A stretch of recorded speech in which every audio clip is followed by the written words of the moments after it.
Si cela vous fait peur, cela pourrait être une bonne chose d'essayer.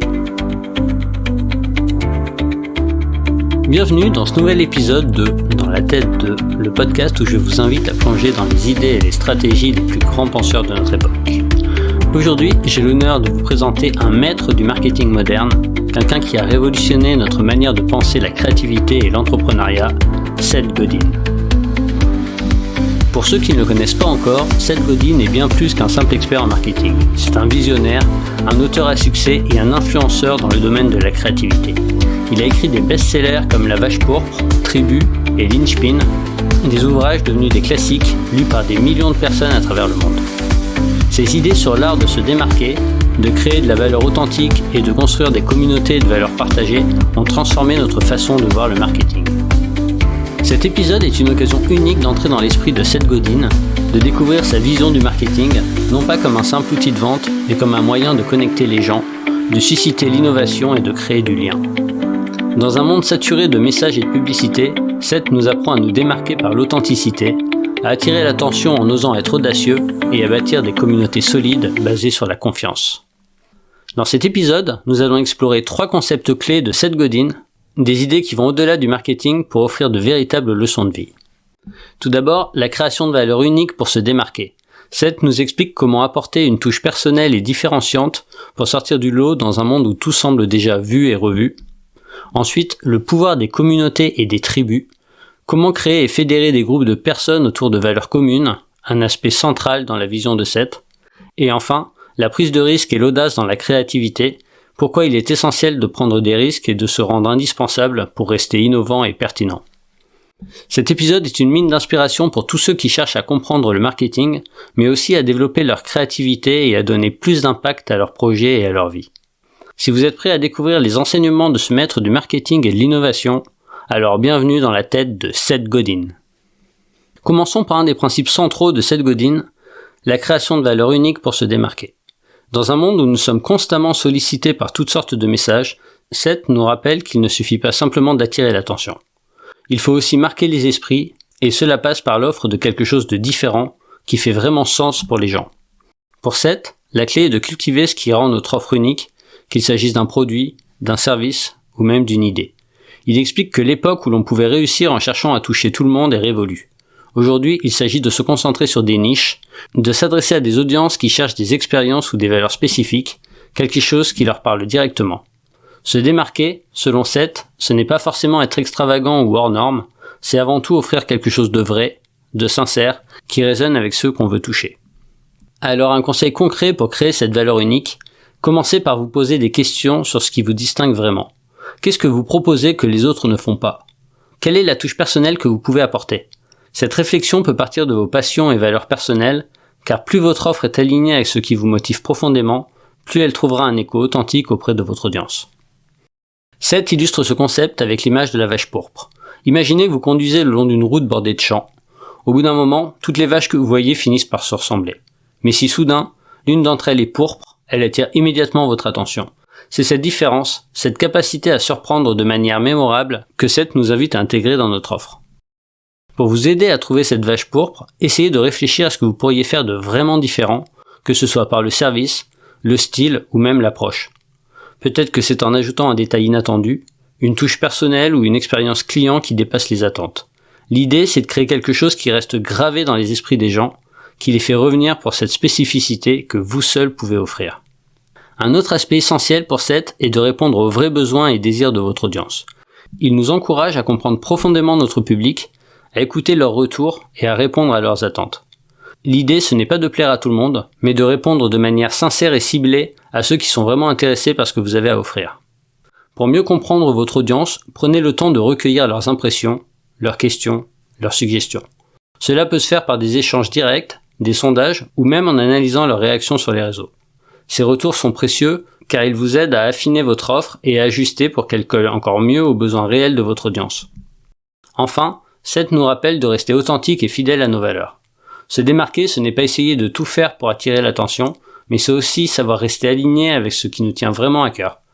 En gardant cet ancrage, la création de valeur devient une démarche sincère, quelque chose qui touche les gens en profondeur et qui inspire la confiance.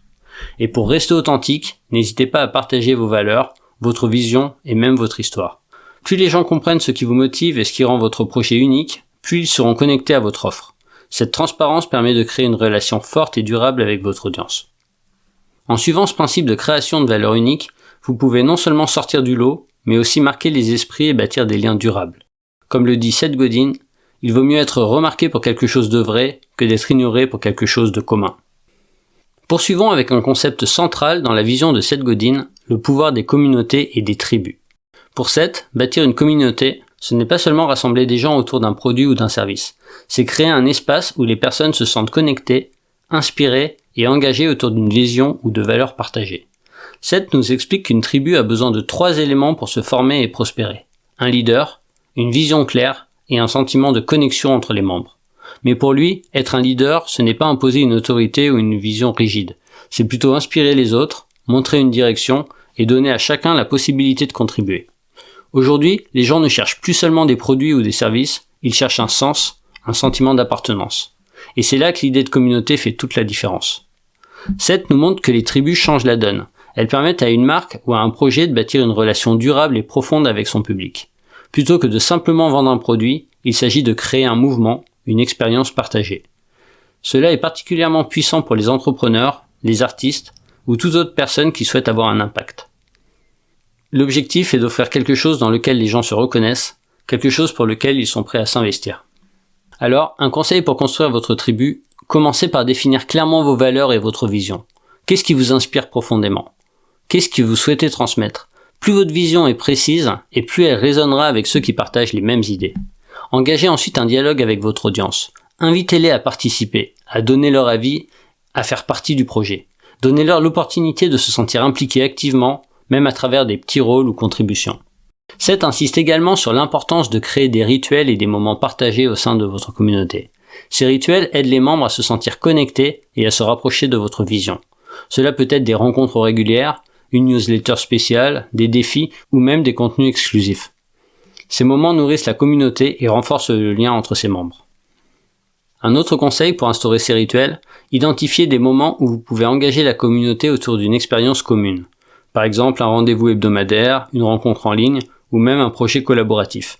Ces rituels réguliers permettent à la communauté de se retrouver et de se rassembler autour d'objectifs partagés, renforçant ainsi l'engagement de chacun. Enfin, Seth nous invite à voir la tribu comme un vecteur de changement positif. Il nous rappelle que lorsque des personnes partagent des valeurs et se sentent connectées par une cause, elles peuvent s'engager de manière puissante et influencer positivement leur environnement.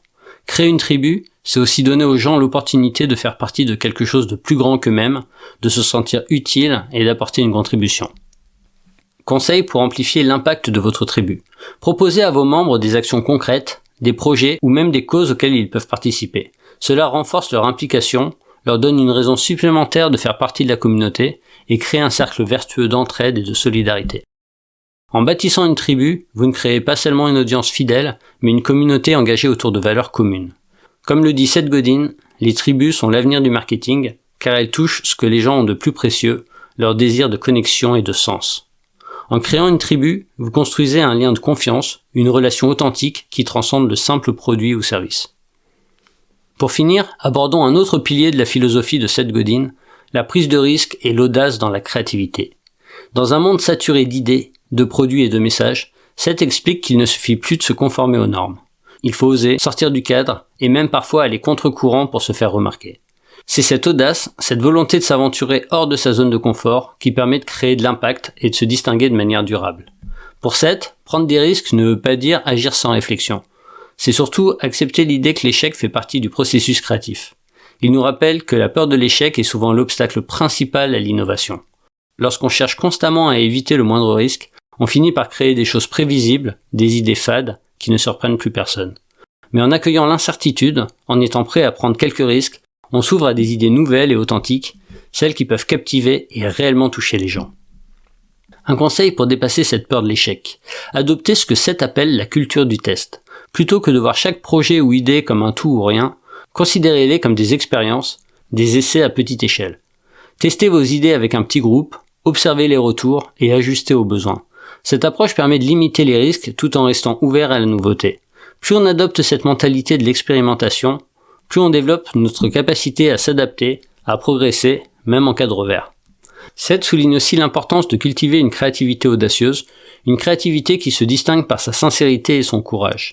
Être créatif, selon lui, ce n'est pas forcément réinventer la roue, mais c'est avoir le courage d'être soi-même, de créer quelque chose de personnel et authentique, même si cela peut paraître différent ou décalé. L'audace en créativité, c'est aussi faire des choix qui ne plairont pas à tout le monde, mais qui résonnent profondément avec soi-même et avec ceux qui partagent les mêmes valeurs. Un conseil pour nourrir cette créativité audacieuse, explorez ce qui vous passionne vraiment, ce qui vous distingue des autres. Osez exprimer vos idées, même si elles ne correspondent pas forcément aux attentes du grand public. Plus votre créativité est personnelle, plus elle devient unique, capable de toucher un public qui se sentira sincèrement engagé. Seth nous rappelle également que l'innovation naît souvent de l'inconfort.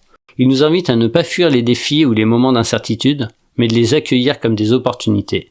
Pour lui, les périodes de doute ou d'inconfort sont souvent des déclencheurs d'idées nouvelles et audacieuses. C'est dans ces moments-là où l'on trouve des solutions inattendues et que l'on réinvente notre approche. Un conseil pratique pour trouver de l'inspiration dans l'inconfort. Quand vous faites face à un blocage ou à une incertitude, prenez un instant pour analyser la situation et demandez-vous comme ce défi pourrait devenir une source d'inspiration. Au lieu d'éviter cet inconfort, essayez de vous poser des questions comme « Et si cette difficulté pouvait m'inspirer ?» ou « Comment transformer ce défi en opportunité ?» En accueillant l'inconfort, vous permettez à votre esprit d'explorer des idées plus inventives. Enfin, Seth nous encourage à ne pas chercher à plaire à tout le monde, mais plutôt à assumer notre identité, même si cela signifie parfois diviser ou surprendre. Il explique que lorsque l'on s'efforce à plaire à tout le monde, on finit souvent par diluer son message. L'audace, c'est aussi savoir dire non, accepter de ne pas plaire à tous et s'adresser pleinement à ceux qui partagent notre vision. Un dernier conseil pour assumer votre différence, identifiez les aspects de votre projet qui vous tiennent le plus à cœur, même s'ils peuvent surprendre ou diviser. Plutôt que de les atténuer, mettez-les en avant et revendiquez-les. En vous adressant à un public qui se reconnaît dans vos valeurs, vous renforcez l'identité de votre projet et créez une connexion plus forte et plus authentique avec votre audience. En intégrant l'audace et la prise de risque dans votre créativité, vous pouvez non seulement marquer les esprits, mais aussi apporter quelque chose de neuf, de vrai et de mémorable. Comme le dit Seth Godin, il vaut mieux être remarqué pour quelque chose d'audacieux que d'être ignoré pour quelque chose de commun. C'est une invitation à sortir du cadre, à explorer votre propre créativité et à vous démarquer en restant fidèle à vous-même. Pour conclure cet épisode, nous avons exploré 3 concepts puissants de la philosophie de Seth Godin, des idées qui vont bien au-delà du marketing et qui peuvent inspirer chacune de nos actions. D'abord, la création de valeur unique. Comment se démarquer en offrant quelque chose de sincère et de différent, qui résonne vraiment avec notre audience. Ensuite, le pouvoir des communautés et des tribus. Un moyen de construire des liens profonds et durables autour de valeurs partagées, bien au-delà d'une simple transaction. Et enfin, l'importance de l'audace et de la prise de risque dans la créativité, une invitation à sortir de sa zone de confort, à expérimenter et à accepter l'éventualité de l'échec pour atteindre l'authenticité et marquer les esprits. Seth Godin nous rappelle que le marketing n'est pas seulement un outil, mais un moyen d'inspirer, de connecter et de construire un impact durable. En appliquant ces principes, chacun peut développer des projets plus authentiques, avec une créativité qui fait sens et qui touche réellement. En description, vous trouverez également des liens vers les ouvrages et le contenu de Seth Godin pour ceux qui souhaitent approfondir ses enseignements. Si cet épisode vous a inspiré, n'oubliez pas de vous abonner au podcast pour ne rater aucun des prochains épisodes. Et pour soutenir le podcast, laissez un 5 étoiles et un commentaire, cela m'aide énormément. Et pour le prochain épisode, préparez-vous à découvrir l'univers fascinant de Serena Williams. Championne de tennis légendaire, Serena est bien plus qu'une athlète. Elle incarne la persévérance, la discipline et la résilience, des qualités qui lui ont permis de surmonter d'innombrables défis. Dans cet épisode, nous explorerons sa philosophie de vie, sa force mentale et les stratégies qu'elle utilise pour rester au sommet de son art. Si vous souhaitez comprendre ce qui se cache derrière la détermination et l'engagement de cette icône du sport, ne manquez pas notre prochain épisode dans la tête de Serena Williams. À bientôt!